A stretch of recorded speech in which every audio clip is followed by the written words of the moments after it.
everyone, myself Lena Robin, and I am the Internal Relations Officer and the Interim SMO Head for the following mandate. So I would like to give you all a very warm welcome to our very first episode of Brews and Breakthroughs with Dr. Shambhavi Pandey.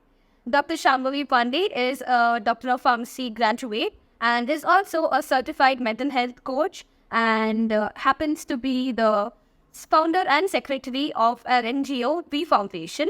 So I would also like to give you a very warm welcome to our Thank you so much. Very sweet of you. So you all might be wondering why we're here today. Well, we're here to talk about something that is often overlooked but is really important. So do you have a guess on what that could be? Mental health. There you go. So the theme for our event is Mind Over Matter, exploring resilience and overcoming mental challenges. If I remember correctly, the theme for World Mental Health Day happens to be mental health in a workplace. So with that being said, I would like to ask you my very first question. So how would you say one can deal with criticism in their own workplace? Okay. There are two perspectives here. First, who is giving you the criticism? I generally tell people that if you're not taking advice from someone, don't take criticism from there. Because they probably don't know who you are and where you're coming from. So that could be one. First case. Second, at times you cannot really negate who is telling you or what they are telling you. So taking it as a feedback and not as a question to their own existence would be one thing that you have to look forward to. That whenever someone is saying to you that, okay, this needs to be done, don't think that the person is actually saying that you're not good enough. The only way you will think that way is when you feel inside that you're not good enough. So basically, it comes from an inner work where you understand that there is always a space to better yourself. Of course, perfection is a myth. So there is always a space to better yourself, but just because someone is giving you feedback does not mean that you are nobody. You do have a value, and possibly that is the reason they are giving you feedback, because they can understand and they can see your potential. So that would be one thing. I feel like every one of us needed to hear that. And as it's all obviously rightly said that there is always room for improvement. So with that being said, I feel like that was an amazing answer. So now I feel like every pharmacy student who, sees you do your work might have a question that arises ki, how does one get into mental health coaching after doing pharmacy? Okay. So first of all, you have to understand that PharmD course already has patient counseling as your job profile, right? So we talk to the patient, we tell them how to manage their medication. Mental health, when we talk about mental health, people think that it's something which requires a lot of expertise, which it does when it comes to a lot of advanced diseases like schizophrenia or mania. But when it comes to generic thing, you can just talk about things normally, about the pain, isolation, connectedness, more like a conversation. It just have to be a conversation where you're connecting with your patients rather than being it a very profound thing. Because I'll tell you one thing, there are times when I have just listened to my patient, done nothing, gave no advice, just listened to that. And when you're listening to someone, they feel validated for their pain. So basically, mental health coaching, if you truly are interested, first understand why you are interested in it, your intentions about it. What are you trying to do? Are you trying to bring an impact, or are you trying to do something about it? So first navigate that. First understand your intention, and then you always can go for advanced certification which are available online, or you can also go for trainings and internship in psychiatric department, because we already have that thing in our profile.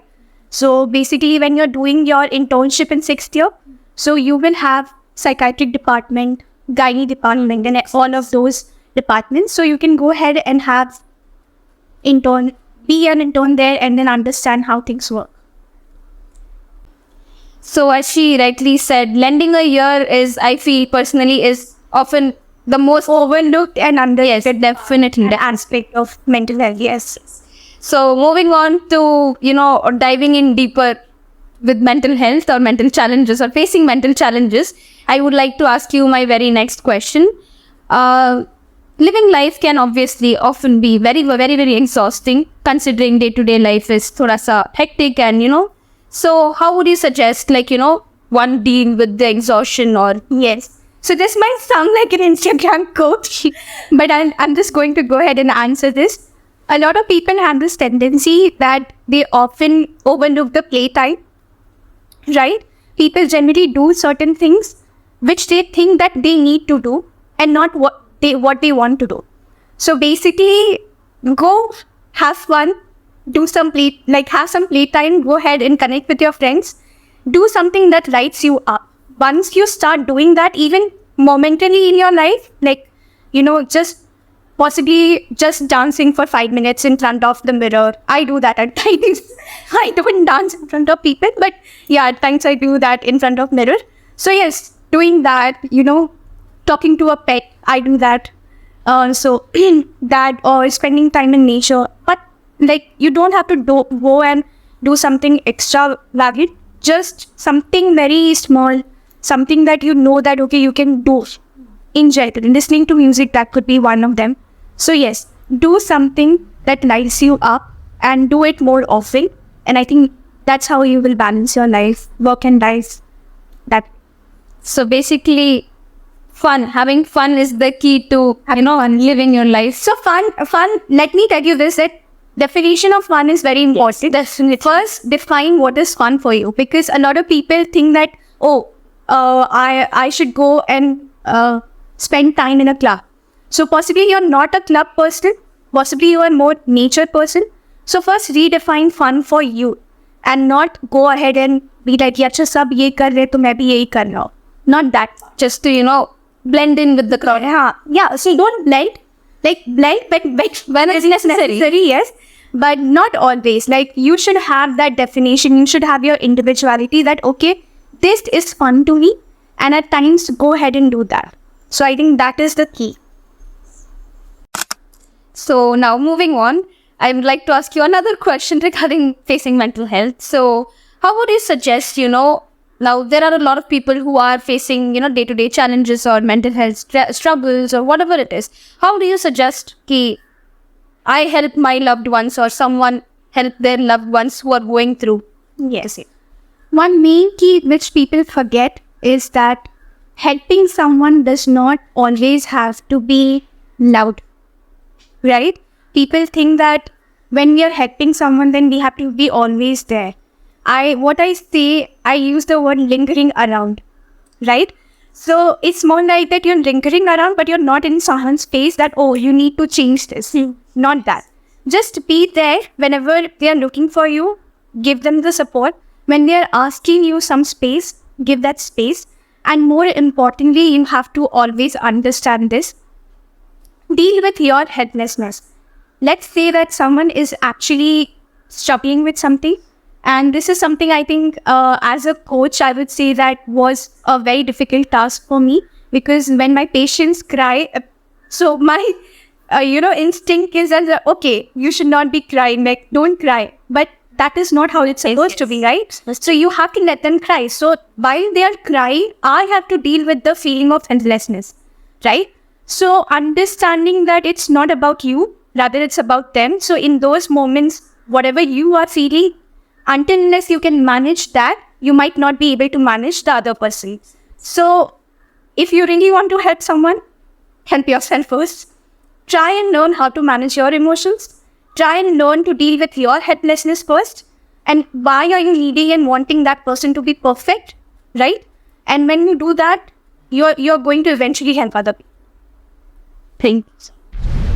So it's but obvious that with mental health comes trauma.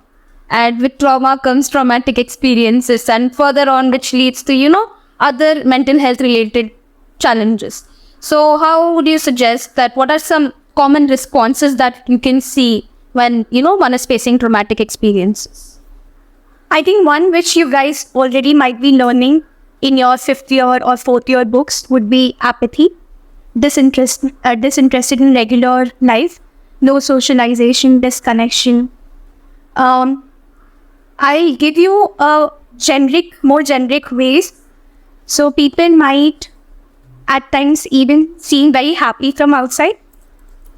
So if वो गाना है ना, तुम इतना मुस्कुरा रहे हो. So there is this ghazal. I'm not sure how many Gen Zs are aware of this ghazal, but yeah. So that is one. No, right? Yeah. So millennials who are watching, they might understand what I'm trying to say. So basically, at times, being a class clown can also be a mask. At times, people who are very loud in nature, even that is a mask. That is another another thing I think a very generic way to understand is someone going to the gym, exercising. I know a lot of people have this thing that, okay, I'm exercising, so I'm better and I'm physically wealthy, physically healthy. I actually see health as well, so I generally say wealthy, but yeah. So what I'm trying to say here is that a lot of people think that gym is therapy, right? Meditation is therapy, but that's not the case. Day before yesterday, only I was telling someone that, a lot of people have this idea that since I meditate, so I am mentally well. So the thing here is just this, that if you're saying that thing, right, what you're saying metaphorically, that just because I go to the gym, so I am not susceptible to a ligament tear or back injury or something like that, right? You might have that resilience to deal with daily life in a better way from an average person, yes, but you're still vulnerable to certain things. So basically, even meditation is not equal to therapy. So don't think that just because you meditate, so you should not be feeling in a certain way. And that comes with that limitation as well. Oh, I meditate, so I should not be in this pain. I meditate, so I should not be feeling it this way. I meditate, so I am more spiritually involved, so I should not be connecting or having expectations. So all of these things also comes with it. So yes, one thing I think the generic terms which people forget is anything out of balance is a trauma response. So even showing a lot of empathy can be a trauma response. Not showing a lot of empathy, like not showing it at all, is also a trauma response. So extreme conditions are trauma response. So as Dee rightly said, there is definitely, two sides of a coin. So with balance, I feel like definitely comes disbalance, and they both go hand in hand. And now, as you also mentioned about the ghazals part, I am really intrigued to know how many of you are millennials who are watching this. And also Gen Z can also, yes, if you know, wow, I'm extremely happy that you know, but I don't. As a Gen Z, I don't. So I'm excited to see, or intrigued more, like to see who all know about that. yes, if not that, you guys already have heard about Anuj Jain. Yes, Anuj Jain. उनके भी songs are melancholy in feels. So yeah, moving on further with our Q&A session. What are the myths or misconceptions you feel are present about getting therapy? First, a very, very, very big one. Therapy is expensive. I think this is something which I hear from everyone, and they are like, why should I pay someone to talk? And I'm like, So basically, when you say that you are paying someone to talk, you need to understand that talking is also an art. Not everyone can communicate. Not everyone can hear you patiently, understand you. And more importantly, yes, from an initial point of view, it is talking. But while you are talking about certain things to a professional, they are making sure with their questions and with their enigma and aura, they are trying and letting you process those emotions. So you're not paying to talk, rather to process your emotions. So one foremost thing would be therapy is expensive. Second thing I would say, like I think I already said that if people are not feeling well mentally, so they go ahead and go for a run or gym. So that's another thing. So what I say that is just one of the ways that people are suppressing and repressing their emotions actively, more importantly. third misconception is just because you are going through therapy, so you might later on might not feel or possibly not have those emotions. Like, one thing which I say, that I'm into therapy, I am like, when I will heal. So there is always an end point in their head, people's head, that okay, this should come with the end point. But therapy, or working on yourself, it does not come with an end goal. It's more like a life learning, and you have to continuously do it. So yes, that's some of the misconceptions.